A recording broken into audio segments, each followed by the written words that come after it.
इस वीडियो में बताई गई सारी जानकारी पब्लिक प्लेटफॉर्म पर उपलब्ध है। इसमें ऐसी कोई जानकारी नहीं दी गई है जिससे हमारे सुरक्षा बलों की गोपनीयता भंग होती है। डिफेंस डिटेक्टिव सेना का सम्मान करता है और उन्हीं जानकारियों के आधार पर काम करता है जो सार्वजनिक रूप से मौजूद हैं।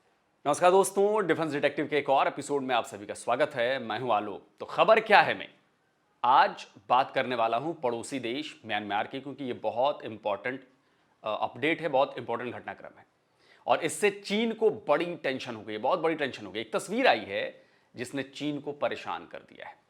अब ये जो चीन है, इस तस्वीर को देखने के बाद अब इस जुगाड़ में लग गया है कि किसी तरह से म्यांमार के हालात ठीक हो जाएं। म्यांमार की आर्मी और विद्रोहियों के बीच जो जंग छिड़ी है वो किसी भी कीमत पर रुक जाए, सीज फायर हो जाए, जिससे उसकी टेंशन कम हो सके। ये जो तस्वीर है इसे ध्यान से देखिए। क्या लिखा है इसमें? लिखा है वेलकम टू चिनलैंड। ये तस्वीर म्यांमार और भारत के बॉर्डर पर पड़ने वाले रिखवादर की है। म्यांमार की आर्मी से लड़ रहे रिबेलियन ग्रुप चिन डिफेंस ज्वाइंट फोर्स की चिन काउंसिल ने भारत म्यांमार बॉर्डर पॉइंट के तियाऊ खोवामी गेट पर कब्जा कर लिया है। इस गेट पर न केवल चिनलैंड के झंडे लहरा रहे हैं, बल्कि इस इलाके का नाम भी चिनलैंड कर दिया गया है। यानी म्यांमार की जो सैनिक सरकार है उसके खिलाफ चीन बॉर्डर से जुड़े शान और काचीन स्टेट में फैली बगावत की आग अब भारत की सीमा तक पहुंच चुकी है और यह बहुत गंभीर बात है। अब आप सोच रहे होंगे कि भाई लड़ाई झगड़ा तो म्यांमार में चल रहा है, इससे चीन को क्या प्रॉब्लम है, भारत को क्या प्रॉब्लम है? तो देखिए, इस लड़ाई झगड़े में चीन की भी इन्वॉल्वमेंट है। चीन को ज्यादा समस्या इसलिए हो रही है क्योंकि उसने वहां पर खेला है डबल गेम।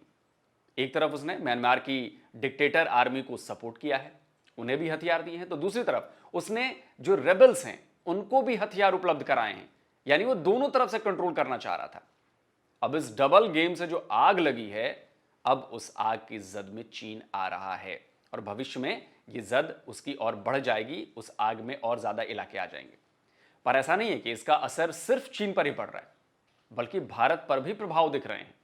भारत भी इस पूरे घटनाक्रम पर कड़ी नजर रखे हुए है और एहतियातन कई कदम उठाए गए हैं और भविष्य में जैसे जैसे हालात बदलेंगे, सिचुएशन चेंज होगी, वैसे वैसे इधर से और ज्यादा कदम उठाए जाएंगे। देखिए, 12 नवंबर को जुंटा यानी आर्मी गवर्नमेंट ने मिजोरम की सीमा से सटे रिखवादर और खवमावी गांवों पर एयर स्ट्राइक की। इस एयर स्ट्राइक से बचने के लिए म्यांमार के हजारों लोग भागकर भारत की सीमा में मिजोरम के चंफाई इलाके में घुस गए।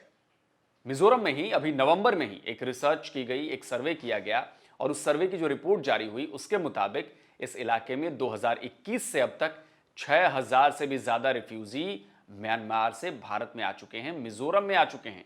यानी भारत के लिए यह शरणार्थी संकट जो है वो बहुत बड़ा होता जा रहा है। उधर चीन के लिए भी यह संकट बड़ा हो रहा है, चीन के लिए भी यह संकट बढ़ रहा है।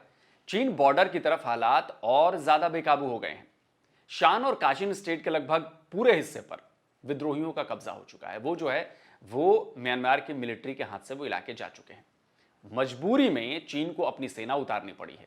म्यांमार सीमा से जो उसके इलाके सटे हुए हैं वहां पर वो बड़े पैमाने पर ड्रिल कर रही है उसकी पीएलए की आर्मी कि अगर कोई दिक्कत आई, मतलब उनके पास इस बात के इनपुट होंगे, तो अगर दिक्कत आई तो कम से कम उस दिक्कत से लड़ने के लिए, उससे निपटने के लिए उनकी तैयारी रहे, इसीलिए वहां पर ड्रिल किया जा रहा है।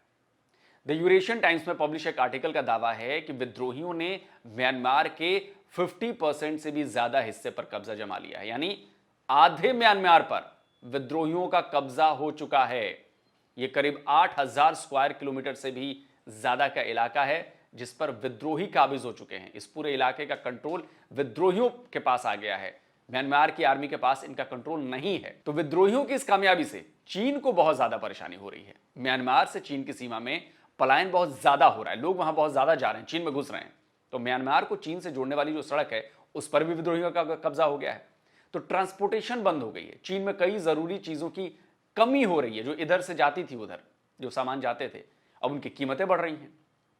तो जाहिर सी बात है कि जो आग चीन ने लगाई है वो आग पहुंच रही है वहां पे। तो इसके साथ ही चीन को यह भी डर सता रहा है कि विद्रोही कहीं उसकी सीमा के भीतर अपना गढ़ ना मजबूत कर लें।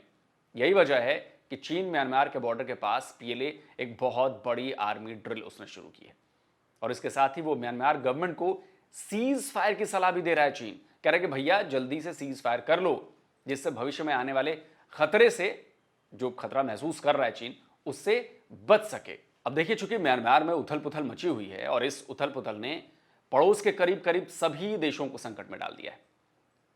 जिसको जिधर जगह मिल रही है, रास्ता मिल रहा है, मतलब म्यांमार के लोगों के लिए बात कह रहा हूं मैं, वो लोग उधर से भाग रहे हैं, उन देशों में पहुंच रहे हैं।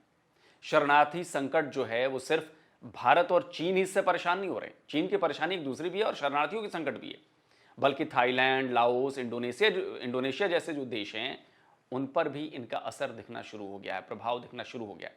और ऐसे में कई देश जो हैं वो म्यांमार में शांति बहाल करने को लेकर बातें करने लगे हैं, बातचीत कर रहे हैं कि भैया किसी भी तरह से म्यांमार में शांति बहाल की जाए। इसी बीच एक और रिपोर्ट आई है जिसे ब्रिटिश न्यूज एजेंसी गार्जियन ने पब्लिश किया है। यह रिपोर्ट बताती है कि म्यांमार की सेना जेनोसाइड यानी कि नरसंहार, बलात्कार और लोगों को टॉर्चर करने जैसे जघन्य अपराधों को अंजाम देती रही है।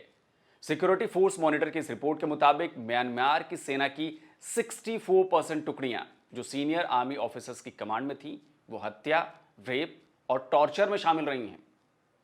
तो इससे आप समझ सकते हैं कि म्यांमार के लोगों का अपनी ही सेना के खिलाफ इतना गुस्सा क्यों भड़का हुआ है। जो विद्रोही ग्रुप्स हैं उनमें म्यांमार के नाराज जो जनता है वो भी शामिल है, साथ ही लोकल लोगों का सपोर्ट भी इन्हें पूरा मिल रहा है। जाहिर सी बात है कि आखिर लोग तानाशाही कब तक बर्दाश्त करेंगे। साथ ही म्यांमार के लोगों को चीन की चालबाजियों का भी पता लग गया है, जिससे चीन को लग रहा है कि भाई म्यांमार में जो उसकी घुसपैठ है वो घुसपैठ खत्म हो जाएगी। घुसपैठ का मेरा मतलब जो इंटरफेरेंस है। तो भारत के लिए मैं इतना कहना चाहूँगा कि देखिए, स्थिति अभी जो है वो वेट एंड वॉच वाली है, क्योंकि पड़ोसी देश है और पड़ोसी देश होने के नाते और चीन वाले एंगल को देखते हुए भारत म्यांमार को लेकर बहुत ज़्यादा सेंसिटिव है, संवेदनशील है। तो भारत के लिए जो बेहतर स्थिति है वो ना तो सैनिक शासन यानी तानाशाही वाली है और ना ही विद्रोही गुटों का कब्जा है। तो हमारे लिए जो है वो डेमोक्रेटिक तरीके से चुनी गई सरकार ही जो है वो हमारे हिसाब से, हमारे एंगल से सबसे बेहतर है। तो दोस्तों, आज का ये वीडियो आपको कैसा लगा ज़रूर बताइएगा, कमेंट ज़रूर कीजिए, वीडियो को शेयर ज़रूर कीजिए। और जिन्होंने अभी तक हमारे चैनल डिफेंस डिटेक्टिव को सब्सक्राइब नहीं किया है, भाई सब्सक्राइब करिए, तभी तो ऐसी जानकारी वाली वीडियोस आपको मिलेंगी जो सटीक और सही हो। मतलब कोई व्हाट्सएप फॉरवर्ड या फर्जी जानकारी इस पर मैं नहीं देता, कोई लफाजी नहीं करता, टू द फैक्ट मैं बातें करता हूँ, फैक्चुअल चीज़ें आपके सामने डिस्क्राइब करता हूँ। तो भाई, और सब्सक्राइब करें तो साथ में एक वो घंटे वाला आएगा बेल आइकन, उसको भी प्रेस कर दीजिए, जिससे जैसे ही कोई वीडियो मैं अपलोड करूँगा तो अगर आपने वो बेल आइकन प्रेस किया होगा तो उसकी नोटिफिकेशन आप तक फ़ौरन पहुँच जाएगी कि भैया डिफेंस डिटेक्टिव पर एक नया वीडियो जो है वो अपलोड हो गया। तो जल्दी मिलता हूँ एक और नए वीडियो के साथ। नमस्कार, जय हिंद।